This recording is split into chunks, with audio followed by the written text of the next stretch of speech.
Hello and welcome to the Farmhouse. I'm Stephanie Spiker. And I'm Candace Wierzbowski.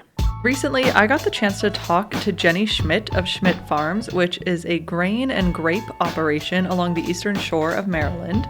Jennie was initially a registered dietitian, but after she married a farmer, she started working on the farm and then eventually started working full-time on the farm. And along with all of the work she does farming, Jennie also serves on a handful of boards for ag organizations and often does speaking engagements. So knowing that Jennie grows a number of different grape varieties for some wineries, I of course had to ask her what her personal favorite wine was. So you gotta stay tuned to hear that. But Candace, I would love to know, what is your favorite wine? Do you have one? I do. I am a Pinot Grigio girl. I come from a family of Pinot Grigio girls. My mom, my sister, and I, we're all fans of that particular variety, I guess. Yeah, it's a variety. All right, that's a good one. I feel like in general, I'm just drawn more to white wines as a whole. Same. So, but I feel like recently I've been really into a nice Riesling. Very like classic. Oh, yes. So. I feel like Riesling was a wine that, I didn't appreciate it until, I was a few years into my wine drinking experience. I feel like a lot of people, we start out on the Chardonnays or the Pinot Grigios. That's interesting to me because I think I am the complete opposite, where I started drinking the very sweet wines, like a Moscato type of vibe. Oh, yeah. Which occasionally I will still go for a Moscato, but I feel like now I've moved a little more, it's still the semi-sweet, right? Mm-hmm. It's not like I have not shifted to dries, but I've gotten into the less semi-sweet, the semi-dries, the less really sweet wines over the years. Right. Have you ever had Manischewitz? Yes. Speaking of sweet wines, I remember having a Manischewitz wine with my roommate's mother when I was in college. I had gone home for spring break with her as our senior year, and as we were waiting for my roommate to finish showering, she and I were going to go out. Her mother and I were sitting at the table after dinner, and she got out some wine, and I was not prepared at all for how sweet it is, but it was pretty good. That's a sweet one. That's one that's almost like a dessert. Yes, it truly is. But yeah, so don't worry, everyone. You will get to hear what an actual wine grape grower has to say about her favorite wine later on. So let's bring in Jennie to the farmhouse and we'll talk about everything going on at Schmidt Farms, from the grapes to the grain and everything in between.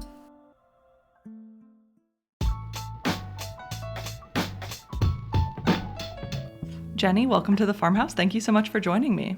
Thanks for inviting me. I feel like grain and grapes are not necessarily something a lot of people expect to be grown together at the same operation. So can you tell me a little more about Schmidt Farms and kind of how you got into doing almost like opposite types of farming there? Right.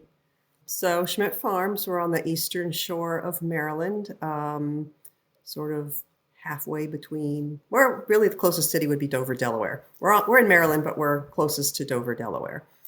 So we are fairly diversified. We used to be a hog and beef cattle operation about 30 years ago, and diversified into vegetable and fruit production when we decided to get out of livestock. So it was costing us more to feed the hogs than it was to grow the grains. So we'd always been corn and soybean and wheat growers, and those are still our main crops. But we were looking for what could we add to the value of each acre in terms of production. And knowing how hard it is even then, and still is true now, how hard it is to pick up more acres, either by purchase or by rent. So if you're going to, cash flow this operation, you need to add value to the acre. And so that's when we started putting up center pivot irrigation so that we could get vegetable contracts. And we looked into grape growing back in the early 2000s because there was, one of those extension newsletters that says Maryland doesn't have enough grapes, and, the buy local, even back then, 25 years ago, was new, but still there. And at the time, there were only 12 wineries in the state of Maryland. So I called them all and said, in 5 years, if we plant grapes, because that's about 3 to 5 years is about how long it takes to get them into production, what would you want to buy? And so from there, we planted 3 acres to see if we could figure out how to transition from being grain producers to fruit producers and then vegetable producers, because they are very different in terms of management and disease susceptibility and all of those things. It was a very steep learning curve. And so that's, that was our real intent, was to add value to the acre, see what crops could we grow beyond commodity crops that would, bring in additional income to the farm. It seems like you have found the path for you guys, at least, which is maybe not necessarily the answer to everyone's, right, farming operations, but it seems like it's working for you guys. So that's awesome. Yeah. You went from not really growing up in agriculture to doing pretty regular speaking engagements that are kind of high profile. You recently spoke at a panel at a couple different national events, one held by the U.S. Grains Council, one held by the U.S. Ag Export Development Council, and you've done many other speaking engagements. So how did your journey into ag lead you to doing so many of these gigs? And how do you balance doing all of those with all of the actual work that goes into farming? With actually being a farmer, yeah. Yeah. So my background is actually as a registered dietitian. That was my first career. Farming is my second career. I haven't practiced as a dietitian now for over 25 years. So I've been a farmer longer than I was ever a dietitian. But because I was able to kind of meld my training, I always tell people that farming is the front end of nutrition, right? They're the same continuum. And so the same science that I learned, biology and chemistry, which you need to know as a dietitian, you also need to know as a farmer, or at least you make a better farmer if you understand biology and chemistry. And so being able to meld those two careers together gave me a foot in the door to speak to initially really with dietitian organizations at this local, state, or national level, because dietitians are seen as the experts in nutrition. But as people became more and more interested with food production, meaning how is food grown, it kind of gave me the segue into a kind of a niche speaking opportunity to kind of blend my background in nutrition with my experience in agriculture. And so that's really kind of the foot in the door that I got with various organizations. And from there, it just sort of picked up with different groups. Either somebody heard me speak or saw me somewhere, or, we're looking for somebody who could have a topic along the food and farming continuum. And for me, that's sort of like just my wheelhouse. And so that's really what has given me a lot of opportunities between speaking and traveling to be able to do that. That's awesome. So how do you manage to balance all of those very cool opportunities? So I'm very selective about when I agree to do something, because I farm full time with my brother-in-law, which is sort of different from most people. They farm with their spouse, and my spouse is the one who works off the farm. He was a farmer, and almost 10 years ago, he was appointed by our former governor as the Assistant Secretary of Agriculture for Maryland in resource conservation. Not really thinking it was going to take 10 years. But as a result, we thought it'd be a couple of years, and it didn't make sense to really, and the kids, I have 2 kids, my brother-in-law has 2 kids. They were in middle school and high school at the time, so not really somebody that we would bring on full time. And it was like, well, if he's only going to stay at the Department of Ag for a couple of years, it's a political appointment, who knows? It's not really right to hire somebody in and then fire them when, he comes back to the farm. Well, 10 years later, he still hasn't come back to the farm. And my brother-in-law has ended up farming with me, which I think we really work well together.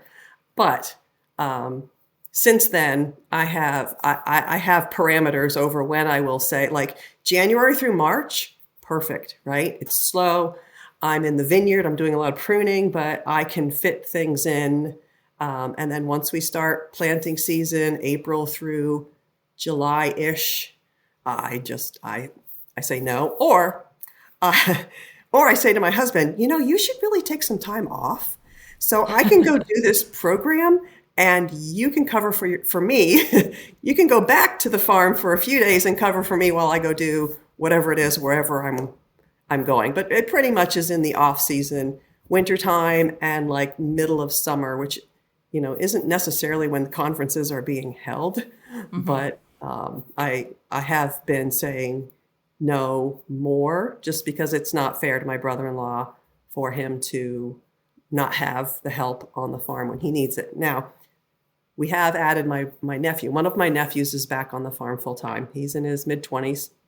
He started about a year ago. So I do actually have a little bit more flexibility as well, because a lot of the jobs that I had, running the sprayer, running the combine, those are all things that he needs to learn how to do. So I have stepped back a little bit to give him the opportunity to take over some of those jobs, which also frees me up a little bit more. I still don't, try to take away time from the farm during the busy seasons, and just try to manage it that way. Yeah.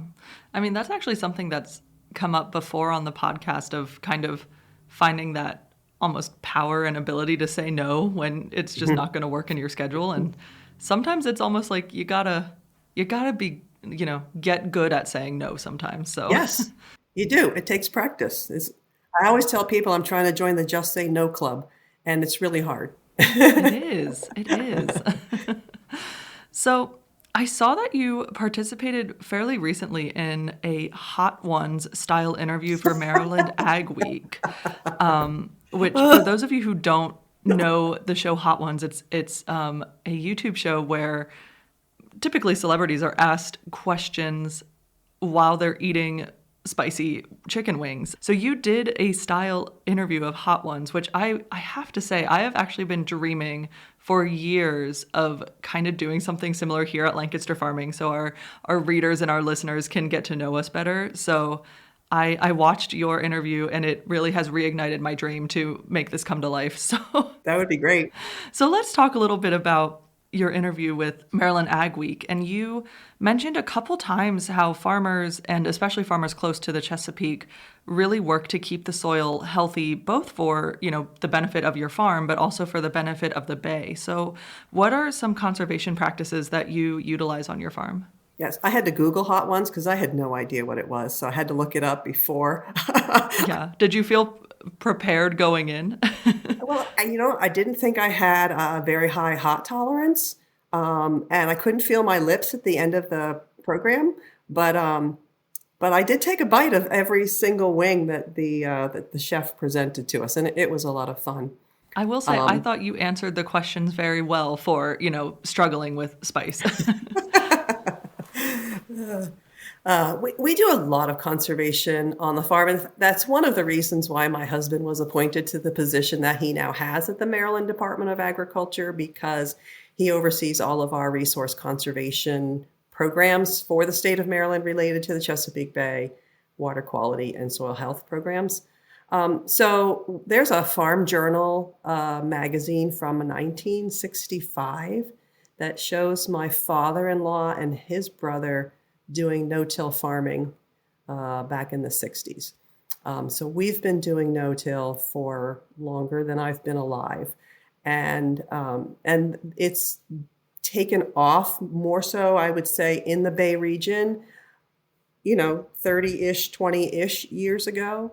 And now it's starting to be adopted more widely across the country. But I would say that my father-in-law was always very progressive in adopting new practices, and very cognizant of leaving the farm in better condition than you received it. And so that's kind of our philosophy, is to be able to do what we need to do to make sure the land stays intact, the nutrients in the soil stay on our farm and not in our waterways, and that, when you get into this whole discussion about sustainability and regenerative agriculture, and people think it's new, honestly, if you are a multi-generation farm, you are sustainable, because if you weren't, your soil would be depleted and you would have gone out of business by now. You wouldn't be able to grow anything. And so I think that for us, it's just part and parcel of the philosophy of how we've always farmed. And it so happens to work out well in our region because of the water quality issues that we are faced with. But, cover crops we were doing before the state really offered a big incentive program, which is how Maryland gets a lot of acres. We've adopted some precision ag equipment so that we are putting the right resources out at the right time in the right place. And so that technology is helping us, do more with less, which is what everybody who wants to be sustainable. I mean, sustainability is not only an environmental issue, it's an economic issue. And if you want, my nephew came back to the farm a year ago. We needed to be in a position to be able to offer him a viable wage in order to live on his own with his family, right? So to do that, that's part of the sustainability discussion, because you want that next generation. And nobody's going to come back to the farm if they can't make a living. That's a very good point. You kind of already touched on it, but the Chesapeake region is very unique in itself. So what are some unique challenges and opportunities that you face while farming there? I would say the biggest challenge we have in Maryland, not so much related to the Bay, is just related to the amount of urban population that we are faced with, and the encroachment, not only of development and sprawl, but also solar farms. Solar farms are really starting to usurp a lot of very good farmland, and we don't have a lot of farmland left on the East Coast. And so while green energy may be fine, not at the sacrifice of food production.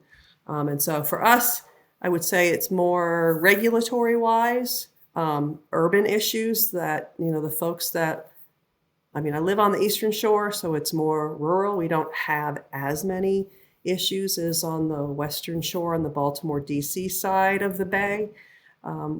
But, we've got to be able to communicate what we do to our urban neighbors so that they understand farming practices, why it stinks right now because everybody's spreading manure, all of those types of things that are not water quality related, but can really impact your operation if you are not able to keep doing the practices that you need to do, because we have, I think there's one farmer in our legislature. And so we have a very urban bent to folks who are developing our laws and policies and regulations. And so, those types of things can really inhibit our ability to be sustainable. I feel like that's a problem that people are seeing a lot of places. I know here in Pennsylvania, we've had a lot of discussion and coverage of solar farms and that kind of thing. So it's clearly discussions that need to be had. So, Yep. So you already talked about this a little bit. Before farming, you were a registered dietitian. So, which again, you've touched on it a little bit, but a little more detail. What are some things you learned in your studies of becoming a dietitian that have transferred over into agriculture? Yeah, so the biology and chemistry classes that I took, so it's nutrition for plants and soil rather than nutrition for humans. And so for me, it's being able to look at, our nutrient management plan, and being able to look at, I obviously have had to learn a whole lot of agronomy because that was not part of my training, but at least I had the biology and chemistry to help kind of move me in that direction. So to be able to take what I know about nutrition and apply it to our nutrient management plan to know what's best for each different crop, and how to make that happen either through our manure applications, through our commercial fertilizer applications, basically, the healthy diet for the plant and the healthy soil to help feed the plant, as opposed to using that knowledge to on the human side. And I always tell people I'm still a dietitian. I'm just a dietitian for plants and soils, and plants and soils are more compliant with their diet recommendations than humans. That is a fair assessment. So it seems like, nowadays people are starting to become maybe a little more conscious about what's in their food and where their food is coming from. And I feel like even though you don't, you're not practicing as a dietitian, I feel like you have a very unique perspective as someone who, worked as a dietitian and now works as a farmer. So is there anything you would want to tell consumers who might have concerns about their food or about the American ag industry? Yeah, so when I talk to consumers, I talk a lot about what I do on the farm because, I raised two kids here. They've both left home. They're both in their mid-20s. And I'm the one who ran the I'm the one who ran the sprayer. So I'm the one who worked with the pesticides and, had to learn how to do that. Again, a credit to all the chemistry that I took in college, made me a safer applicator, right? But I'm not going to do what I try to explain to consumers. I'm not going to do to what we're growing what I'm not going to bring home to my family. So what I do, I feel safe with because I've read the label, I understand the chemistry, I understand the science, and I've run the machine. I've done all the homework to put it all together. So if it's safe for my family and they're my main priority to take care of, then it's safe for your family. At the same time, when we're talking about, soils and we're talking about nutrients in crops and the nutrients that people need in order to get a balanced diet is, being able to explain how nutrients and pH affect what's grown in your food, and how it's important for us to be able to use different types of fertilizer, whether it's manure or commercial fertilizer, to be able to grow a healthy crop. And so, since we are fruit and vegetable growers as well as grain producers, and at one point we did also grow tofu, soybeans, so, things for human consumption, not just for feed, that those things are really front of mind for us as producers. And I don't think I'm unique in that situation. Maybe everybody's not thinking about it as a nutritional thing, but they're thinking about how to do it safely for their family because, they go home at night too, with whatever it was they did for the day. And so we really have to be careful with communicating that science to consumers. The challenge is we are fairly science illiterate these days. And I think that's probably the biggest misunderstanding for agriculture is most consumers don't really grasp science very well. It's like everybody slept through high school biology. I'm not sure. Maybe. I have what, at least for me, is a little bit more of a fun question. Hopefully you agree. But so as a grape grower, do you have a favorite kind of wine that you like to recommend? I am a white wine drinker for the most part. Variety-wise, I would say my favorite is Sauvignon Blanc, which is white. We actually just started growing it last year, so I did a 7-acre renovation of our 22 acres of grapes. Because the wine industry, and I think all of the alcohol industries are going into a bit of a recession. Mm-hmm. Alcohol consumption is down since COVID. People stayed home and drank, and now they're not. And I had we were heavy on the hybrid plantings and less so on the vinifera European varieties. And 2 years ago, I had like 19 tons of unsold fruit. And I sold fruit as far south as Georgia and as far north as New Hampshire and lots of states in between on the East Coast. I think that we got rid of about half of our hybrid varieties and planted some European varieties in smaller blocks. And Sauvignon Blanc is just one of my favorites. I like Pinot Gris as well. That's one of my other favorites, and we do grow that one as well. We probably have 12 different varieties now. We went from having 6 or 8 to 12 in the last year, just in order to diversify the diversified crop of grapes, diversify the grapes within the crop, and grow different types of wine grapes. Specifically in the grape and wine industry, because consumer trends have been shifting, pretty rapidly. So how, as a grower, do you keep up with that when, you kind of do need a little leeway to have crops ready and have, wine made and all of that different stuff? Especially because it takes 3 to 5 years to get them into production. So it's not like you can plant. Now, I'm actually going to get a crop off of last year's vines because I did put in drip irrigation.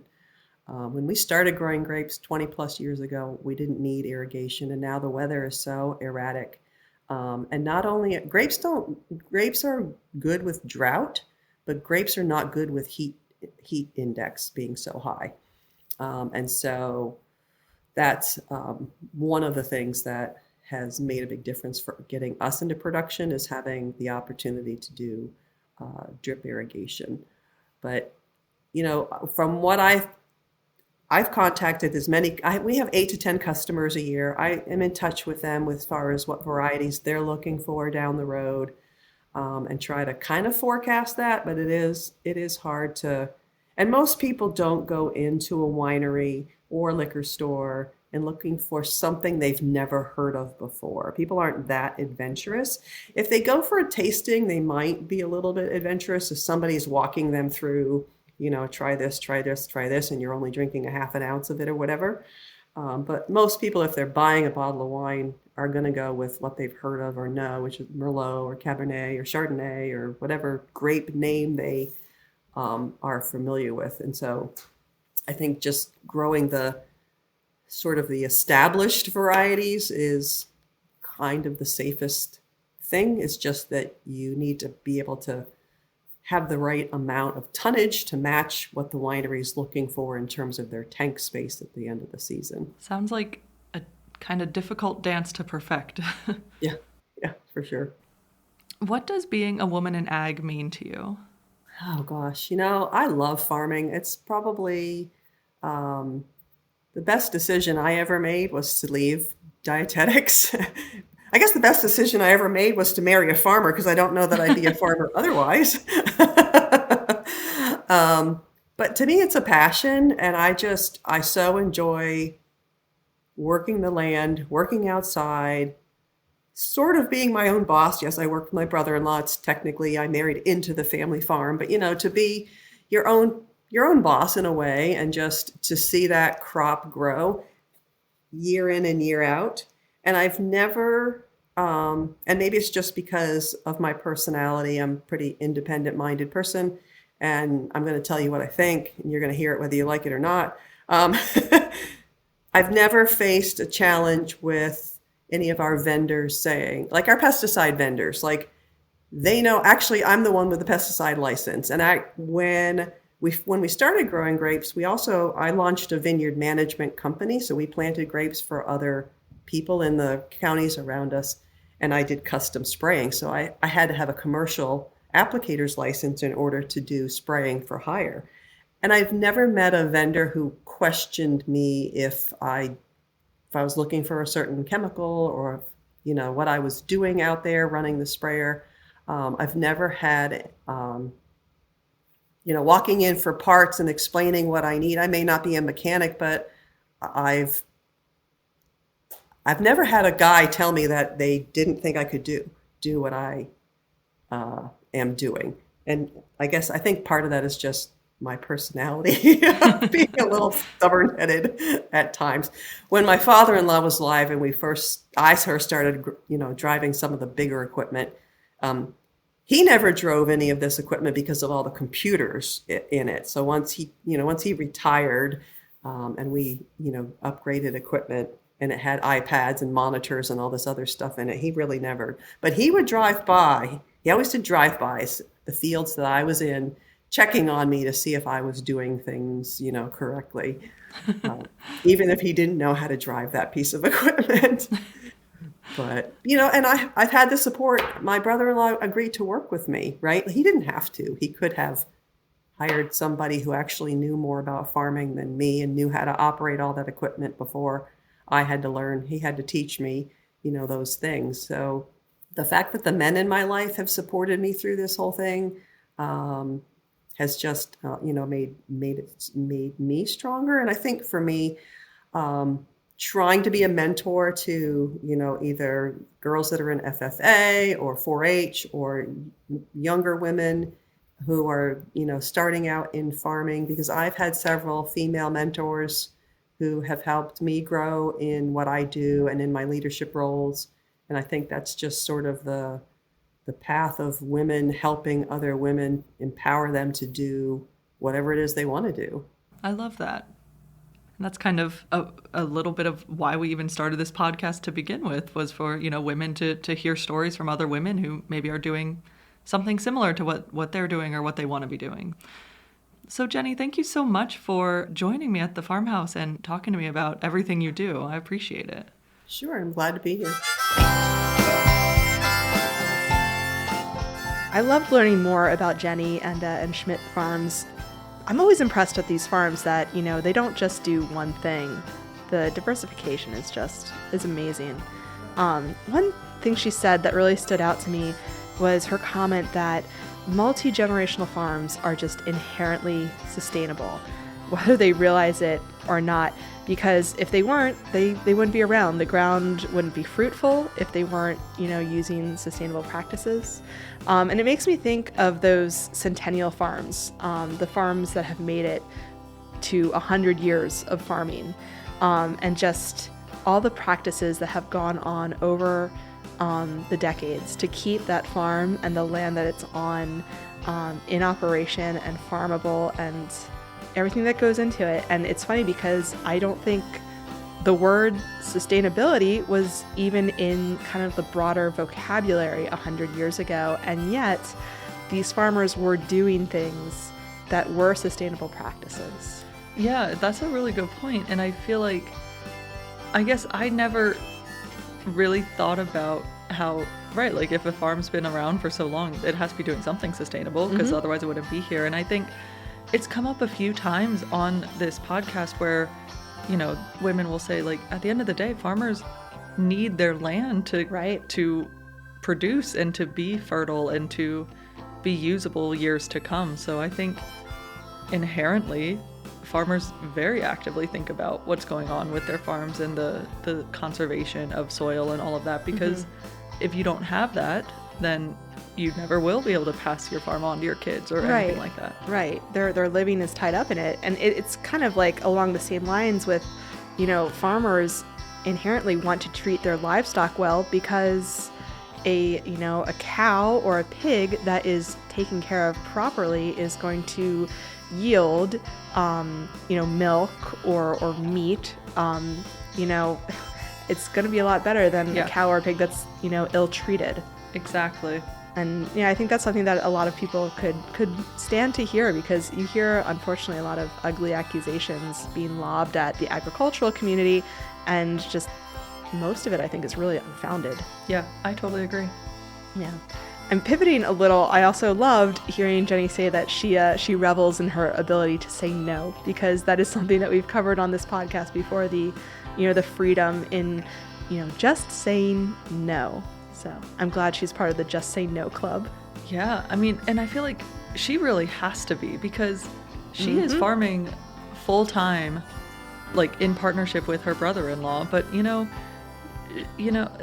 I'm sure all of you who are women listening to this in the ag world would hate the phrase like, oh, just the farmer's wife, right? Like maybe that is a little bit how she started, but that is in no way what she is now. She is fully the farmer, and yet she's still like traveling the country doing speaking engagements. Right. So yeah, you have to be able to be like, thank you for inviting me, but no, like I can't right now. Right. Like that's have big. Your priorities. Yeah. All right. I think that kind of wraps it up for us.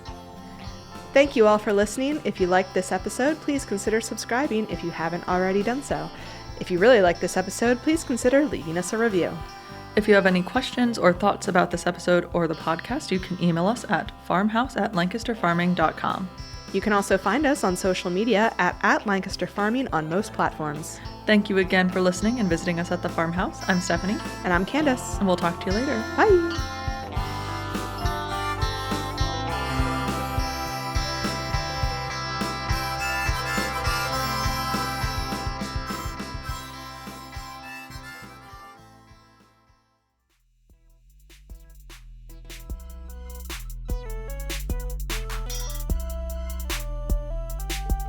This episode of The Farmhouse is copyright 2025 by Lancaster Farming Newspaper, part of the Steinman Communications family. It was written by Stephanie Spiker and Candace Wierzbowski. It was produced by Eric Herlock and Sophia Kurzius. The music is by Tin Bird Shadow.